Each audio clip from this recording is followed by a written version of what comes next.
ಇನ್ನು ಡಿಕೆಶಿ ಪದಗ್ರಹಣದ ನಂತರದಲ್ಲಿ ಕಾಂಗ್ರೆಸ್ ಕಟ್ಟಡ ಶಂಕುಸ್ಥಾಪನೆ ಕೂಡ ಇರುತ್ತೆ. ಕಾಂಗ್ರೆಸ್ ಕಟ್ಟಡ ನಿರ್ಮಾಣಕ್ಕೆ ರಾಹುಲ್ ಶಂಕುಸ್ಥಾಪನೆಯನ್ನ ಮಾಡೋರಿದ್ದಾರೆ. ಆನಂದರಾವ್ ಸರ್ಕಲ್ ಬಳಿ ಈ ಕಟ್ಟಡವನ್ನ ನಿರ್ಮಿಸಲಾಗುತ್ತೆ ಮುಂದಿನ ದಿನಗಳಲ್ಲಿ. ರಾಹುಲ್ ಗಾಂಧಿಯಿಂದ ಶಂಕುಸ್ಥಾಪನೆಗೆ ಡಿಕೆಶಿ ನಿರ್ಧಾರವನ್ನ ಮಾಡಿದ್ದಾರೆ. ಪ್ರಮಾಣ ವಚನ ನಡೆದ ನಂತರದಲ್ಲಿ ರಾಹುಲ್ ಗಾಂಧಿ ಅವರ ಕೈಯಲ್ಲಿ ಶಂಕುಸ್ಥಾಪನೆಯನ್ನ ಮಾಡಿಸ್ತಾರೆ. ಸ್ಥಳ ಪರಿಶೀಲನೆ ಮಾಡಿದ ನಂತರದಲ್ಲಿ ನಿಯೋಜಿತ ಸಿಎಂ ಡಿಕೆಶಿ ಈ ಬಗ್ಗೆ ಮಾಹಿತಿಯನ್ನ ಹಂಚಿಕೊಂಡಿದ್ದಾರೆ. ಗ್ಲಾಸ್ ಹೌಸ್ನಲ್ಲಿ ಪದಗ್ರಹಣ ನಡೆಯುತ್ತೆ. ಅದಾದ ನಂತರ ಕಾಂಗ್ರೆಸ್ ಕಟ್ಟಡ ಶಂಕುಸ್ಥಾಪನೆ ಕೂಡ ಆಗೋದಿದೆ. ಅದನ್ನ ಖುದ್ದು ರಾಹುಲ್ ಗಾಂಧಿ ಅವರಿಂದಲೇ ಮಾಡಿಸ್ತೀವಿ ಅನ್ನೋದಾಗಿ ಡಿಕೆಶಿ ಹೇಳಿದ್ದಾರೆ. ಆನಂದರಾವ್ ಸರ್ಕಲ್ ಬಳಿ ಈ ಕಟ್ಟಡವನ್ನ ನಿರ್ಮಿಸಲಾಗುತ್ತೆ. ಪದಗ್ರಹಣದ ದಿನಾನೇ ಪದಗ್ರಹಣ ಕಾರ್ಯಕ್ರಮ ಮುಗಿದ ನಂತರದಲ್ಲಿ ರಾಹುಲ್ ಗಾಂಧಿ ಅವರು ಶಂಕುಸ್ಥಾಪನೆಗೆ ಬರ್ತಾರೆ. ಶಂಕುಸ್ಥಾಪನೆಯನ್ನ ಕೂಡ ಮಾಡ್ತಾರೆ ಅನ್ನೋದಾಗಿ ಡಿಕೆಶಿ ಮಾಹಿತಿಯನ್ನ ಹಂಚಿಕೊಂಡಿದ್ದಾರೆ. ಐತಿಹಾಸಿಕವಾದಂತಹ ಕಾರ್ಯಕ್ರಮ ಈ ರೇಸ್ ಕೋರ್ಸ್ ಕಾಂಗ್ರೆಸ್ ಕಚೇರಿಯಲ್ಲಿ ಎರಡು ಕಚೇರಿಯ ಭೂಮಿ ಪೂಜೆ ಮಾಡಬೇಕು ಅಂತೇಳಿ ಅಂದ್ಕೊಂಡಿದ್ದೀವಿ. ಇನ್ನು ರಾಹುಲ್ ಗಾಂಧಿ ಅವರು ಖರ್ಗೆ ಸಾಹೇಬರು ಟೈಮ್ನ ಕನ್ಫರ್ಮೇಷನ್ ಮಾಡಿಲ್ಲ. ಅಲ್ಲಿ ಸ್ವೇರಿಂಗ್ ಮುಗಿಸ್ಕೊಂಡು ಬಂದು ಇಲ್ಲಿಗೆ ಬಂದು ಭೂಮಿ ಪೂಜೆ ಮಾಡೋದು ಅಂತ ಲೆಕ್ಕ ಹಾಕಿದ್ದೀವಿ.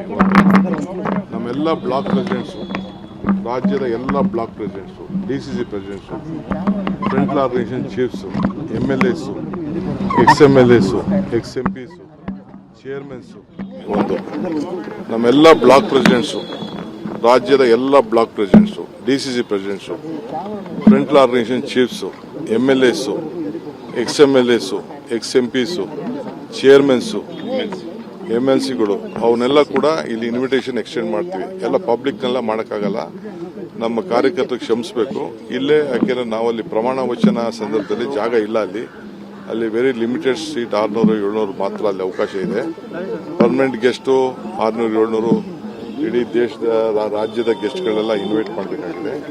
ಅದಕ್ಕೋಸ್ಕರ ಅವ್ರಿಗೆ ಇಲ್ಲೇ ಬಂದು ಪ್ರಮಾಣ ವಚನನೂ ಇಲ್ಲಿಂದನೇ ಲೈವ್ ಮಾಡೋದು, ಇಲ್ಲೇ ಕಾಂಗ್ರೆಸ್ ಭೂಮಿ ಪೂಜೆಯಲ್ಲಿ ಪಾರ್ಟಿಸಿಪೇಟ್ ಮಾಡೋದು ಅಂತ ನಾವು ಕಾರ್ಯಕ್ರಮ ಹಾಕೊಂಡಿದ್ದೀವಿ. ಬಹುಶಃ ರಾಹುಲ್ ಗಾಂಧಿ ಅವರು ಒಪ್ತಾರೆ ಅಂತ ತಿಳ್ಕೊಂಡಿದ್ದೀನಿ. ನಾನೀಗ ಅವ್ರಿಗೆ ಇನ್ವಿಟೇಷನ್ ನಾನು ಕಳಿಸ್ತಾ ಇದ್ದೀನಿ. ಬರೋಕ್ಕಿಂತ ಮುಂಚೆಗೆ ಒಂದು ರಾಮಲಿಂಗಾರೆಡ್ಡಿ ಅವರ ಅಧ್ಯಕ್ಷತೆಯಲ್ಲಿ ಕ್ವೀನ್ಸ್ ರೋಡ್ ಆಫೀಸ್ ಕೂಡ ಕಟ್ತಾ ಇದ್ದಾರೆ. ಅದ್ರ ಭೂಮಿ ಪೂಜೆನೂ ಮಾಡ್ತಾರೆ. ಈ ಆಫೀಸ್ ಭೂಮಿ ಪೂಜೆ ಮಾಡಬೇಕು ಅಂತೇಳಿ ನಾವು ಸಿದ್ಧತೆ ಮಾಡ್ಕೊಂಡಿದ್ದೀವಿ.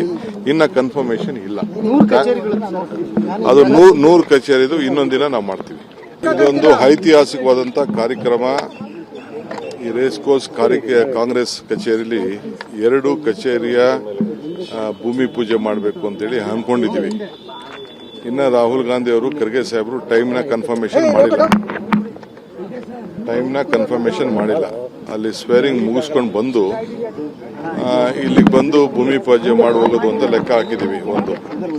ನಮ್ಮೆಲ್ಲ ಬ್ಲಾಕ್ ಪ್ರೆಸಿಡೆಂಟ್ಸು, ರಾಜ್ಯದ ಎಲ್ಲ block presidents, DCC presidents, frontal organisation chiefs, MLAಸು, XMLAಸು, XMPಸು, ಚೇರ್ಮನ್ಸು, MLCಗಳು ಅವನ್ನೆಲ್ಲ ಕೂಡ ಇಲ್ಲಿ ಇನ್ವಿಟೇಷನ್ ಎಕ್ಸ್ಟೆಂಡ್ ಮಾಡ್ತೀವಿ. ಎಲ್ಲ ಪಬ್ಲಿಕ್ನೆಲ್ಲ ಮಾಡೋಕ್ಕಾಗಲ್ಲ, ನಮ್ಮ ಕಾರ್ಯಕರ್ತರಿಗೆ ಕ್ಷಮಿಸಬೇಕು. ಇಲ್ಲೇ ಯಾಕೆಂದರೆ ನಾವಲ್ಲಿ ಪ್ರಮಾಣ ವಚನ ಸಂದರ್ಭದಲ್ಲಿ ಜಾಗ ಇಲ್ಲ.